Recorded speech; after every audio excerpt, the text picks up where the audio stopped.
Welcome to Anujamani kitchen. இன்றைக்கி நம்ம சேனலில் பச்சை திராட்சை ஜூஸ் செய்ய போகிறேன்.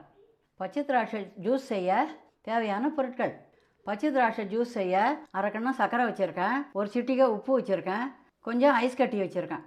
எப்படி செய்கிறதுன்னு பார்க்கலாம் வாங்க. ஒரு கப்பு திராட்சையை மிக்ஸி ஜாரில் சேர்த்துக்கலாம். ஐஸ் போட்டுக்கலாம். ஒரு சிட்டிகை உப்பு சேர்த்துக்கலாம். அரை கண்ணம் சர்க்கரை சேர்த்துக்கலாம். இதில் ஒரு அரை கப்பு தண்ணி சேர்த்துக்கலாம். மிக்ஸி ஜாரை மூடிட்டு மிக்சியில் அடிச்சுக்கலாம்.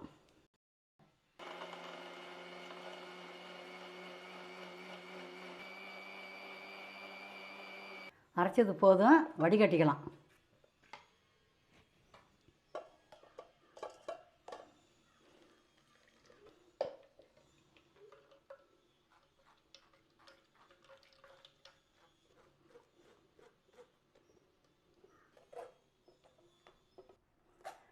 வடிகட்டியாச்சு.